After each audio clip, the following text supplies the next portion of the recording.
C'est quoi cette étoile? Ouais. Étoile reçue, ça veut dire quoi? C'est le bon. Ah, ok. Nouvelle mise à jour de Facebook. Très bien, pas de problème.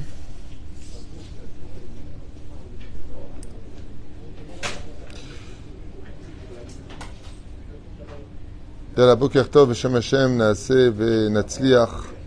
En ce jeudi matin 6 du mois de juillet, Yud Zayin Betamuz, nous sommes le jeûne du 17 Tammuz, cours acheté par Arié et Sharon Twitou, Shemorech Otam, pour l'élévation de l'âme de Maurice Moshe Adam Ben Karel Rachel Myriam, qui est parti de la maladie à l'âge de 30 ans.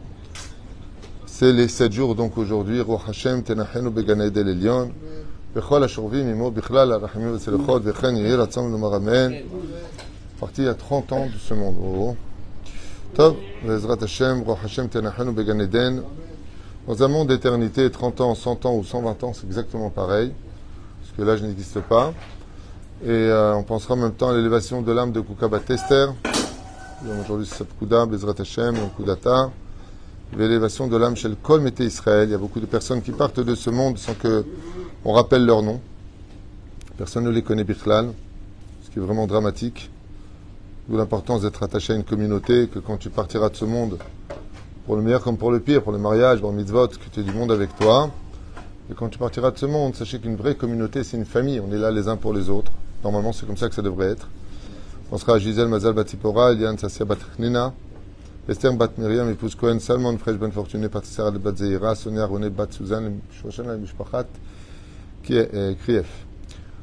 Ou l'élève Elfa Dalim, une grande réfouach Lema Hlama Mira, le Chol, Chol Israël, le Cholot Israël, Bechol Atar Ve'atar, Esther Roas, Myriam, non, Moratimi, Sarah Tayaria, Batefrat, Myriam, Yana Ben Esther, Chaya Rocham Esther Bat Rivka, Jean-Luc Shimon Ben Zera Meir Ben Ruth, Soufan, Elfouach Lema Tzadik, Sarah Bat Sassé, leurs enfants, Joël Myriam Bat Sarah, Pasir Rachel Bat Gezala, Sylvette, Gezala, exactement, Chaya Bat Sarah, Mazal Tov Evelyn Bat Alice, Mishpachat Ben Shabbat Ayakar, Sophie Bat Sheva Bat Chaya, Raphaël Eliaou Ben Myriam, parce qu'on faut faire verser les noms, Levana, Dvora, Cohen, Bat Esther, Shoshana, et tous ceux qu'on ne connaît pas, qui ont besoin de nos prières et bien sûr une grande réussite pour vous tous. Yeshuot v'nechamot, bracha v'atzlacha b'chol ma'asedechem, taskilu v'tatzluchu l'chaim tovim ul shalom. On est le 6 du mois.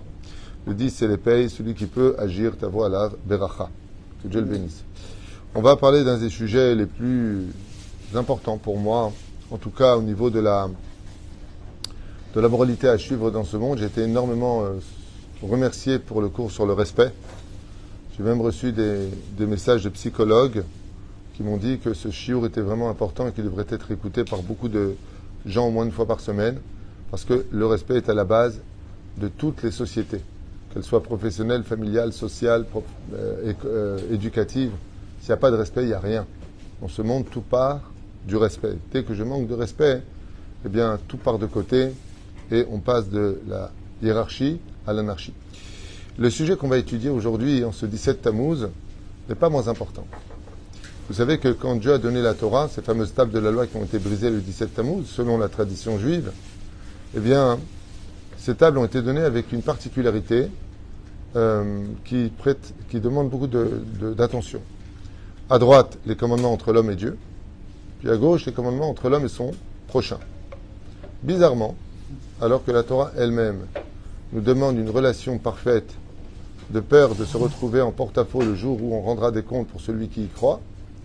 Donc, est-ce que tu as je suis l'Éternel ton Dieu qui t'ai fait sortir du pays d'Égypte? Est-ce que tu sais que je suis le créateur du monde, que j'ai fait sortir un peuple du pays d'Égypte, que je suis à la base des 10 plaies? Est-ce que ne l'oublie pas, tu n'auras pas d'autre Dieu sur ma face, et ainsi de suite. Je suis un Dieu jaloux, tu ne prononceras pas le nom de l'Éternel ton Dieu en vain. D'accord?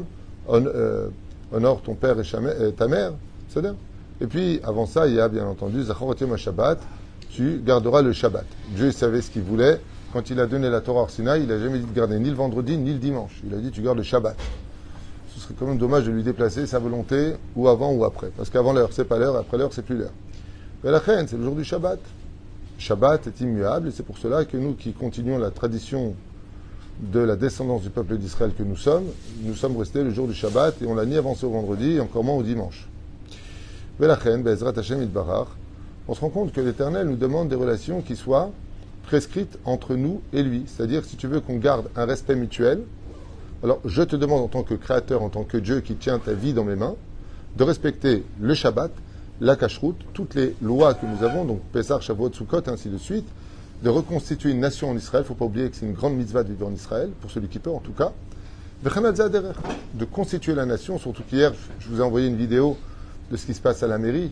Je suis même parti dégoûté de cette terrible guerre. Je vous ai enregistré un tout petit peu. C'est des hurlements pour que ce soit vers le Shabbat. Et heureusement qu'il y a Via Amsalem, heureusement qu'on est là. On est les seuls. Et vous, les Haridim, fallait voir. J'ai fait une petite kéta parce que j'étais en train de finir Shtamechavechat Targum, j'ai le temps de finir Rashi Tosfot, j'étudie. D'ailleurs, il faut savoir que quand je vais là-bas, pendant qu'ils s'aboient les uns sur les autres, moi c'est un moment où je peux me permettre d'étudier un petit peu. Et quand ils ont fini d'aboyer, je lève la tête et si j'ai quelque chose à rajouter, je rajoute. Sinon, je me tais. En général, je me tais parce que il y a eu assez d'os de broyer comme ça. Vous avez gagné? Hein? Vous avez gagné? Ça veut rien dire on a gagné. Je vais te répondre. Dans 4 mois, il y a les élections. Si on a la force des mandats nécessaires dans la ville d'Ashdod et que les francophones de cette ville, au lieu de tout le temps s'éparpiller à droite et à gauche, se mettront derrière un élu qui veut leur bien et une personne qui aime Dieu et la Torah et les mitzvot et qui ne compte pas de faire de cette ville Bnei Brak, mais simplement une ville qui garde quand même la tradition juive, comme tout le monde, eh bien peut-être que là on aura gagné. Mais si une fois de plus, nous qui sommes 11 000, 12 000 Français dans la ville d'Ashdod, on vote à droite, à gauche, ce sont des voix perdues, ben, une fois de plus, les Français seront toujours en bas. Le Canada, le Bet Canada appartiendra toujours à l'Alia qui vient des terres de l'Est. Voilà, c'est pas compliqué. Et nous, on sera toujours derrière. Pourquoi? Parce que les francophones ne savent pas s'unir.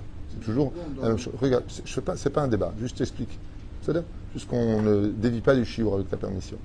À la reine, c'est dramatique de voir ce que l'on voit quand Akadosh Baruch Hu, qui est le créateur du monde, il nous demande des choses. Et donc, les Chachamim nous enseignent que quand un homme part de ce monde, eh bien, il va se confronter à des spectres, qu'on appelle des anges négatifs, donc des démons si vous préférez, des spectres négatifs, qui vont se tenir comme une barrière. Parce que Dieu, il pardonne tout, Dieu aime tout le monde. Mais c'est eux, ils défendent l'honneur de Dieu, ils ont du respect pour Dieu. Donc, ils ne comprennent pas, comme on l'a vu dans la Gemara à maintes reprises, qui est celui qui fait les plus belles bénédictions, l'ange de la mort lui-même, quand tu respectes Dieu. On a vu qu'avec Yaakov, que le génie de Ésaü, il le bénit. Pourquoi? Parce qu'il n'est pas tombé. On a vu que Rabbi Yoshua ben Lévi, il est béni par l'ange de la mort. Pourquoi? Parce que il est dans la Torah. Quand l'ange de la mort, comme on l'a vu avec Macaviel, Macaviel Mahalelel, non, comment il s'appelle celui qui se crevait les yeux? J'ai oublié son nom. Ça va me revenir. Ok? Qu'ils ont voulu faire tomber des anges d'en haut et qu'il n'est pas tombé. Eux-mêmes, ils sont venus lui demander la refouach les mains. C'est-à-dire que les avérotes, les péchés que nous faisons, quand on est capable de les surmonter, ils se prosternent devant nous. Ils ont du respect pour nous. C'est-à-dire la situation change dans ce cas-là. Donc, ce qui se passe, c'est que quand on est en porte-à-faux vis-à-vis d'Hachem, on va créer nous-mêmes des écrans qui vont nous empêcher de voir la lumière, qui vont nous empêcher de voir la proximité qu'on aurait dû avoir avec Hachem, parce qu'on lui a manqué de respect à lui. Et ça, c'est le premier tableau. D'accord? Le deuxième tableau est encore plus important. Pourquoi est-ce qu'on sait qu'il est plus important? Parce que si dans les 10 commandements, nous avons eu à droite la relation entre l'homme et Dieu, et à gauche la relation entre l'homme et son prochain, pourquoi la paracha qui suit le don de la Torah, paracha du Yitro, c'est mis Mishpatim? Et ça parle de quoi Mishpatim? Uniquement de relations entre l'homme et son prochain. Non, pas uniquement. Il y a quelques bribes entre l'homme et Dieu, d'accord? Mais c'est à moins 75% relié entre la relation entre l'homme et son prochain. Ce qui fait que la relation entre l'homme et son prochain, dans le judaïsme en tout cas, est plus important à la limite que la relation entre l'homme et Dieu. Et on l'a vu avec les élèves de Rabbi Akiva, qui avaient une très bonne relation entre eux et Dieu, mais une très mauvaise entre les uns et les autres. Donc Dieu, qu'est-ce qu'il a fait? Ben, il les a tués. On a vu Korar Vecholadato, ils étaient unis, donc l'union fait la force. 250 princes avec lui, c'est pas n'importe qui. Face à Moshe et à Aaron. Le peuple se tait, ils observent. Ils étaient unis. Ouais. Seulement, ils étaient l'un contre l'autre. Donc Dieu les a avalés vivants dans la terre. Et ça, c'est un point qu'on oublie souvent, parce que le Beth Amikdash n'a pas été réellement détruit parce que, bon, c'est vrai qu'on manquait d'études de la Torah, parce qu'on a laissé tomber l'étude de la Torah, dit la Gemara. Mais quand on pose la question, est-ce la vraie raison de cela? La raison est qu'on ne s'aimait pas les uns les autres. Ça veut dire qu'on disait du mal, de la médisance, et ainsi de suite. On se bousculait les uns les autres. Et c'est pour cela que dans nos prières, Entre autres, dans l'Avdallah, il y a un minag de dire, pour certains sidurim, vous le trouverez, Veillez naki lifne Elokim ve Adam, tu seras propre devant Dieu et devant les hommes. De là, vous apprendrez que on n'a pas à être propre que devant Dieu. La notion de dire Dieu il sait qui je suis, ils peuvent penser ce qu'ils veulent, tu n'as pas le droit de le dire. Tu n'as pas le droit de dire ça. Tu n'as pas le droit de dire ils peuvent parler toute la journée, moi je m'en fiche. Zelonachon. Arrête, le texte nous dit tu dois être propre devant Dieu et devant les hommes. À quel prix on doit être propre devant les hommes? Parce qu'on est face à des dénis des fois qui sont bouleversants. On a eu, il y a quelques mois de cela, un conflit. Et j'ai vu un conflit comme ça, et la personne prouvait par A plus B, avec des preuves à l'appui, et tu es face à un déni. Pas du tout. C'est-à-dire on va plus donner raison à une personne que 10 personnes qui étaient présentes. Donc c'est compliqué. Dans ce cas-là, on dit, alors zéouzé. Mais, là où ça devient grave, qui peut nous coûter la vie, ça a d'ailleurs coûté la vie à une femme merveilleuse du nom de Sarah Imenou, qui en a eu marre de se justifier. Et qu'est-ce qu'elle a dit? Ishpot Eloki beni uvencha. Que Dieu juge entre toi et moi, puisque ça sert à rien de discuter. Tu ne veux pas comprendre, alors que Dieu juge. Et bizarrement, la réponse de la Torah est foudroyante. Sarah est morte. Parce qu'à partir du moment où tu demandes à Dieu de juger entre toi et une autre personne, c'est que tu restes sur ton état d'être sali par le nom de l'autre. Résultat des courses, le créateur du monde, il dit non, il y a une mitzvah que toi, tu sois propre aussi vis-à-vis des autres. Pourquoi tu me mêles? Les relations entre toi et moi, c'est entre toi et moi. Les relations entre toi et l'autre, mais l'obeddin. Tu as dit du mal de moi. Pourquoi tu dis du mal de moi? Donc vous imaginez combien c'est grave d'avoir un mauvais nom vis-à-vis des autres. Pourquoi? Parce qu'on en est puni aussi. Pour la simple et bonne raison, c'est que on provoque qu'on dise du mal de nous. Et le mal de nous peut avoir des effets secondaires, comme vous le savez. Tu vas chercher un travail. Ah non, il y a une rumeur sur toi parce que tu t'es pas justifié. Et c'est très important dans la Torah de se justifier. Alors, Béhémet, il y a eu un cas, il y a plusieurs années, que j'ai vu de mes propres yeux qui m'avait fait vraiment, pas un choc, parce qu'il faut se lever de bonheur pour me choquer, mais un effroi. C'est qu'une personne avait été faussement accusée, et cette personne, très calme, s'est levée, il a mis la main sur le Sefer Torah, dit « Je jure sur ce Sefer Torah Kodesh Kodashim que je n'ai jamais volé. Maintenant, à vous de croire et de donner liberté à votre libre arbitre. À vous de croire ou de ne pas croire. » Il a mis une confusion au sein de tous ceux qui étaient persuadés qu'il avait volé. C'est d'abord nakiv, en général, c'est ce qu'on fait au Beddin. C'est quand on a un conflit avec quelqu'un, on met la main sur le Sefer Torah et on dit « Je jure ». C'est un cas où vraiment il y a un cas de pikwart nefesh ou de rumeur qui pourrait se lever contre nous, parce que malheureusement, vous savez que la rumeur, c'est une étiquette. Et une étiquette, quand tu l'as sur le dos, il faut se lever de bonheur pour te la retirer. C'est-à-dire, tu as eu le malheur une fois de ne pas donner à un pauvre alors que tu avais de l'argent sur toi pour des raisons que tu n'as pas expliquées aux autres. Ok? C'est tout de suite, c'est un avare. Celui-là, même, tu te rends compte, il y avait un pauvre monsieur, il ne lui a même pas donné alors que j'ai vu sa poche, elle était pleine. Il aurait dû dire à tout le monde, comme ça fut le cas, c'était pas son argent, il devait le remettre à quelqu'un.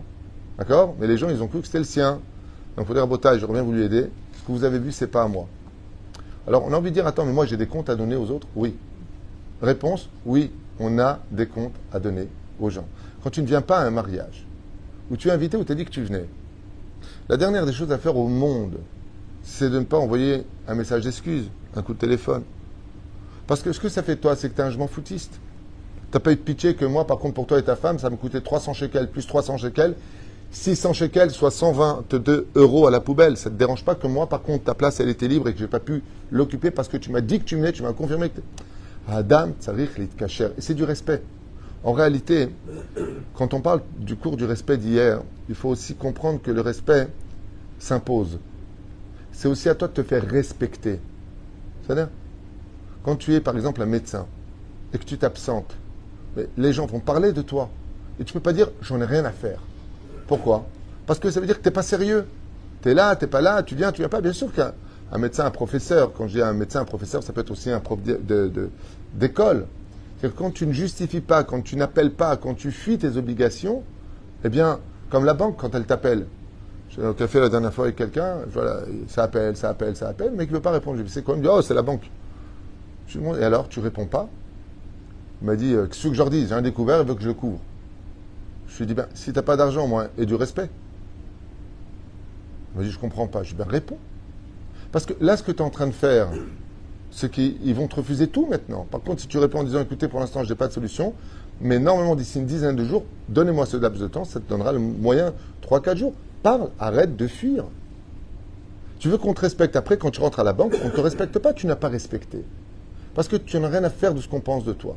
Et vous verrez que tout ce qui est les forces du mal, que ce soit les voyous, les voleurs, les arnaqueurs, la mafia, tout ce qui est débauche de la pensée, je dirais plutôt les pollutions morales. D'accord ? Toutes ces personnes-là n'ont rien à faire de ce qu'on pense d'eux. Ce qui compte, c'est ce qu'eux vivent. C'est-à-dire qu'ils ne vivent pas en société, ils traversent la société, aux dépens de basculer, de faire tomber, d'insulter ou d'injurier des personnes qui sont devant eux. Et ça, la Torah nous fait comprendre, dans la paracha justement de Mishpatim, que c'est une chose qui est inadmissible. Le Créateur du monde nous dit par exemple dans les 10 commandements, honore ton père et ta mère. Bizarrement, c'est mis du côté des relations entre l'homme et Dieu. Pour te faire comprendre que si tu n'as pas de relation avec ceux qui t'ont donné la vie, avec ceux qui t'ont rendu service, donc quelle est la plus belle mida de toutes les midotes ? Je vous le repose une fois de plus. Quelle est la plus grande vertu d'un homme ? Celle qui comprend en lui. C'est-à-dire s'il a cette vertu-là, tu peux être certain qu'il a toutes les autres derrière. C'est quoi ? La gratitude. C'est de dire merci. Toda, je te dois quelque chose. Pas si simplement que cela. Dans tout. Vis-à-vis de ton patron, vis-à-vis de tes parents, vis-à-vis de celui qui t'a prêté une voiture, vis-à-vis de celui qui t'a apporté un manque que tu avais. Sache dire Toda. Chez Adam, Yeda. Qu'il sache remercier, qu'il sache reconnaître. Alors ça, on l'a bien compris. Béhémet, c'est très important de dire excusez-moi, vous vous trompez. Et regardez ce que ça a coûté à Yosef. Dans les textes de la Torah, Yosef Hatzadik est accusé d'avoir violé la femme de Poutifera. Bizarrement, il ne parle pas. Ça lui a coûté 10 ans de prison, plus encore 2 ans. Lama. Parce qu'il aurait dû crier son innocence en disant « vous vous trompez ». Alors il y a des midrashim qui disent que oui, il a fait. Il y en a qui disent que les bébés qui étaient autour, qui ne parlaient pas, se sont mis à dire « il est innocent ». Il y a plein de midrashim. Mais si on reste dans le pshat, premier niveau de compréhension, on comprendra que justement, Yosef Hatzadik, quand il a été injurié ou insulté, eh bien, il s'est tué. Alors la réponse est très forte dans la Torah. La réponse est que ça ne sert à rien de répondre face au déni, quand tu es face à des gens qui sont complotistes. D'accord ? Donc ça ne sert à rien. Et c'est ce que savait Yosef. Yosef, il savait très bien que la femme de Poutifera était une grande sorcière, qu'elle avait son mari dans la poche parce qu'elle savait des choses sur lui, que son mari n'aurait pas d'autre choix sinon que de tuer sa femme. Donc il ne va pas la tuer. Donc il a dit, je me tais. C'est vrai que des fois dans la vie, quand on est face à des gens qui ne veulent pas la vérité, qui ne cherchent pas la paix, pas la vérité, parce que la vérité peut tuer, mais qui ne recherchent pas la paix, ça ne sert à rien de parler. Dans ce cas-là, quand on parle de toi, il faut savoir que on prend toutes les fautes de celui dont on parle et on lui donne tous nos mérites. Je ne sais pas si vous êtes au courant de ça, mais c'est extrêmement grave, comme c'est marqué, le dit le Chafetz Chaim lui-même dans le Chot Lashon Hara, dans Chovot Halevavot Beperek Gimel, Ve'od Sfarim Acherim, que j'ai lu ailleurs, à droite et à gauche, qui ramène ce commentaire de fais très attention, car le fait de parler des uns et des autres, eh bien, sache que tu perds tout ton mérite. Après, tu dis, je ne comprends pas pourquoi j'entends le malheur, je suis Shomer Shabbat, je mange kasher, j'ai le kissou, j'ai la kippa, je mets les tfilines. Oui, mais le problème, c'est que tu parles, tu perds tout ton mérite. C'est-à-dire que toutes tes misotes sont passées chez l'autre. Et par contre, toi, tu prends toutes ses avérotes. Et toi, qu'est-ce que tu dis ?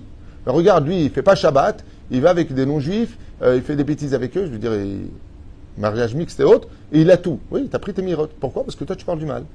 Tes stom est tapé. Bon, c'est un cas extrême ce que j'ai pris, mais fais attention parce que tu perds tes mitzvot. Tu les perds, tu les lui donnes à Revim Israël, Zélazé. Et c'est pour ça que des fois, c'est vrai qu'il est préférable de se taire. C'est une grande capara d'être injurié ou d'être insulté pour des choses qu'on n'a pas fait et de se taire. C'est quelque chose, d'ailleurs, une histoire que j'avais racontée à l'époque de ce jeune chassid qui n'avait que 7-8 ans et qui n'avait jamais raté une prière le matin, ni l'après-midi, ni le soir. Il priait toujours en tzibour, à la synagogue.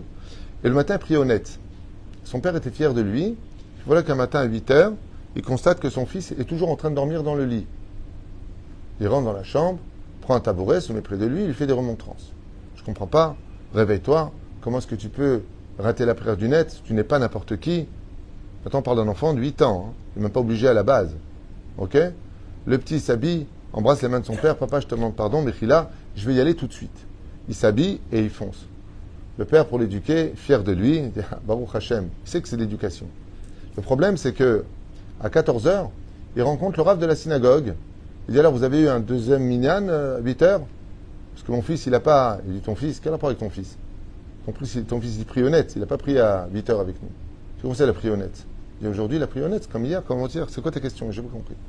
Le père comprend qu'il a fait une erreur. Il vient voir son fils et lui dit dis-moi, ce matin, quand je suis venu te voir à 8 heures et que je t'ai dit tu t'es pas levé honnête, t'es parti prier honnête.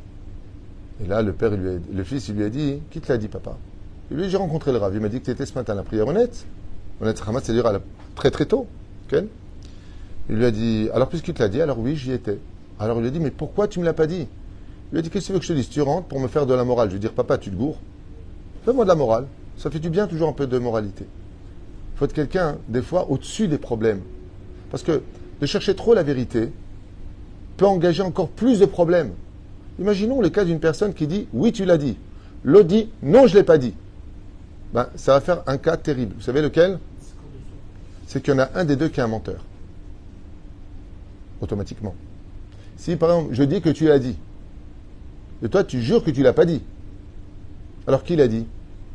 Ou je comprends rien, ou tu comprends rien, ou je suis fou, ou t'es fou, ou je suis menteur, ou t'es menteur. Ou il y a peut-être une dernière solution. Incompréhension, on ne s'est pas compris. J'avais cru comprendre.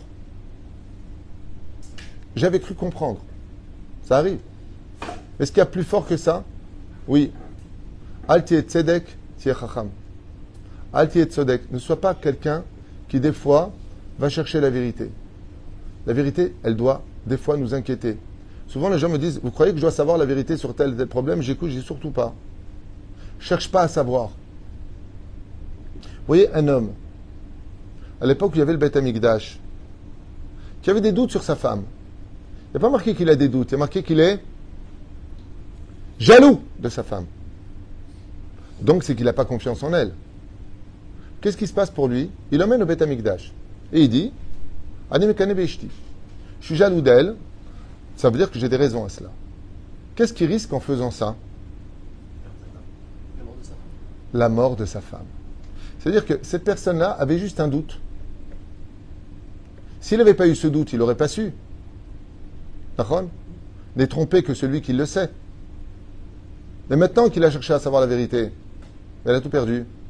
C'est ce qui s'est passé pour quelqu'un à Paris, qui a engagé des détectives privés, et qui, Bassoff, a eu des preuves que sa femme le trompait. Donc il est parti chercher les preuves. Il veut savoir, j'ai besoin de savoir, je comprends, c'est une réalité de la vie. On a besoin de savoir avec qui on parle, qui est cette femme, ou cet homme d'ailleurs, qui peut être en face de moi. T'es qui, quoi? Ben, résultat, il a divorcé d'elle, bien sûr. Le problème, c'est que tout lui appartenait, tout était à son nom, il s'est retrouvé à la rue. Donc il a perdu, il a dit, en fin de compte, il a raconté, il a dit, j'ai perdu ma femme, j'ai perdu mon emploi, j'ai plus rien. Tout le monde m'a donné le dos parce que Bassoff allait partir raconter que s'il avait été plus présent à la maison, on ne serait pas parti voir ailleurs. Ils ne sont pas religieux, vous avez bien compris. Il dit tout ça pour une vérité que j'ai voulu savoir. La vérité m'a tué moi-même. C'est-à-dire que des fois, BMT, il y a des vérités. Bon, le cas est extrême, je parle de tromperie, c'est grave. Mais dans les conflits, par exemple, j'entends que Lionel aurait dit de moi quelque chose. Je préfère ignorer ce qu'il aurait dit que d'aller commencer à enquêter en disant pourquoi. Après, on me dire qui c'est qui te l'a dit. Donc ça veut dire, enfin, plus personne ne va parler à personne. Des fois, il faut être au-dessus du problème. Comme je l'ai écrit dans mes proverbes, les épreuves de ce monde sont comme les vagues. Lutter contre elles finit par te faire boire des tasses très amères et les laisser passer, les laisse s'écraser sur le rivage. Des fois, il ne faut pas tout le temps tout relever, ce qu'il a dit, ce qu'il a fait. Ah bon, t'as dit ça sur moi. Après, c'est les nerfs, après, c'est les jugements, après, c'est les catastrophes. Surtout qu'on est tellement débile dans notre génération, avec tout le souhait que je joue à tout le monde, on est débile. On est hyper émotif, hyper vulgaire, hyper agressif, on a peur de rien alors qu'on a peur de tout, on a des mal de vivre. Donc, quand on est aussi fragile dans des pathologies abstraites dans lesquelles nous sommes, quand je dis pathologie abstraite, c'est comme par exemple les nerfs. Les gens, tu ne peux pas leur parler aujourd'hui, essayer de claquer à quelqu'un. Vous vous rendez compte que même chez nous en Israël, que Dieu nous pardonne, pour une sorte de parking, c'est coup de couteau. C'est pas de blague. Une sorte de parking, le mec il perd sa vie 40 ans à Tel Aviv. Pour une sorte de parking. Je sais pas, vous comprenez ce que je vous dis? Un père de 4 enfants a perdu sa vie parce qu'il a pris la place de parking, l'autre il est sorti, il a mis un coup de couteau dans le cœur. Une pointe, il lui a mis. Et comment on peut dévaliser un pays entier de tous ces magasins? Comment on peut parler avec une situation pareille? On vit dans un monde aujourd'hui où BMT, le fait d'ignorer, c'est presque préférable. Ou alors, je dis bien ou alors, si tu n'es pas capable de passer, c'est aussi un des proverbes que j'ai écrit, si tu n'es pas capable de surmonter tes épreuves, alors aie le courage de les affronter. C'est-à-dire qu'il y a dans la vie des moments où je ne peux pas. Vous connaissez cette phrase très très chaude des Sfaradiotes, les femmes sfarades particulièrement, sont très c'est chaud le sang. D'accord? Je peux pas, je ne peux pas. Je ne peux pas. Ça aide. Alors si tu peux pas, affronte cette épreuve avec courage. Parce que une fois que tu dis oui, il a dit. Ah, tu vois qu'il l'a dit. Nous et après. Nous et après. Ben après, moi, je me sens plus propre. Qu'est-ce que ça change vis-à-vis des autres? Qu'est-ce que ça change vis-à-vis du scandale? Pas grand-chose. C'est juste pour toi, en réalité, que ça fait du bien. Parce que vis-à-vis des autres, après, on se fait des amalgames. Il a parlé, et il a dit, et il comprend. Ça me rappelle une fois un mariage. Je vais raconter une anecdote qui m'a fait un peu rire. J'ai dû séparer. J'arrive pour faire une choupa. Et le père du khatan et le père de la kala, on arrive aux mains. Ils ne sont pas entendus. Maintenant, comment je le sais? En arrivant dans la salle de loin, j'entends, mais alors, des hurlements. Très bien. Parce que là, tout va bien. Kol beseder. Ok? Et j'arrive comme ça, avec la ktouba dans les mains, je les regarde, je les calme, je les sépare, et tout le monde était autour de nous. À un moment, le père qui se rend compte de la situation, parce qu'il s'est un peu calmé, il leur demande à tous, mais pourquoi vous vous mêlez là? J'ai pas compris. Et là, je lui dis, non. Tu les as mêlés. Quand on ne veut pas mêler les autres, on ne fait pas de bruit. Quand on ne veut pas mêler les autres, on n'hurle pas. Tu ne peux pas ameuter tout le monde, que tout le monde vient voir, parce que ces gens sont venus pour toi. C'est comme imaginer dans une synagogue, des personnes se prennent la tête super fort. Bah, t'étonnes pas que tout le monde vienne parler. Vous avez provoqué cela. C'est vous qui hurlez. Vous n'aurez pas hurlé, personne n'aurait été au courant, personne ne se serait mêlé. Et il est normal que les gens se mêlent. Ils veulent comprendre. Ils veulent savoir. Il y a des gens qui ont plus d'infinité avec celui-là et d'autres avec l'autre. Et puis c'est toujours l'occasion pour ceux qui ont des conflits avec celui-ci de rentrer dans le conflit avec celui-là pour se venger de celui-ci. Donc ça fait des boules de neige. Chacun essaie d'y mettre son grain et résultat des courses, ça fait qu'on n'a toujours pas de Beth Amikdash. Et au lieu de boire un café ensemble, de parler ensemble, aujourd'hui on est en jeûne, on va s'asseoir par terre tout à l'heure pour pleurer le Beth Amikdash. À partir de 13h, on a l'habitude de s'asseoir à même le sol, faire Tikkun Rachel, et de pleurer le Beth Amikdash. Pourquoi? Parce que comme on n'a pas été capable de s'asseoir ensemble, alors on s'assoit par terre comme des endeuillés. C'est dommage de passer d'une chaise à un sol. Le Pérouche d'abord pour lequel Béhémet, c'est vrai que d'un côté, il est impératif de quitter ce monde, d'avoir un bon nom. Tov, Shem, Ishemen Tov. C'est évident. D'avoir un bon nom, c'est primordial. C'est une sécurité pour nous-mêmes. Ne laisse jamais un mauvais nom sur terre. Mais fais attention que de l'autre côté, quand tu veux te justifier vis-à-vis des autres, c'est pour que cela soit constructif face à des gens qui cherchent la vérité pour trouver le shalom. Et c'est ce que nous enseigne la 18e Mishnah du premier chapitre de Masechet Avot. Au nom de Rabban Shimon ben Gamiel, pas Minastam, c'est la 18e. Comment on dit 18 en hébreu? Chai, Yutret, Chai, vie. Al-Shoshat Varim al-Mohamed. Al-Adin, Al-Emet, Ve Al-Shalom. Tu as le droit de faire justice, tu as le droit de savoir la vérité, mais qu'à une condition, que ton but, c'est le shalom. Si ce n'est pas le cas, mieux vaut ignorer la vérité. Baruch Adonai l'Olam. Amen. Amen.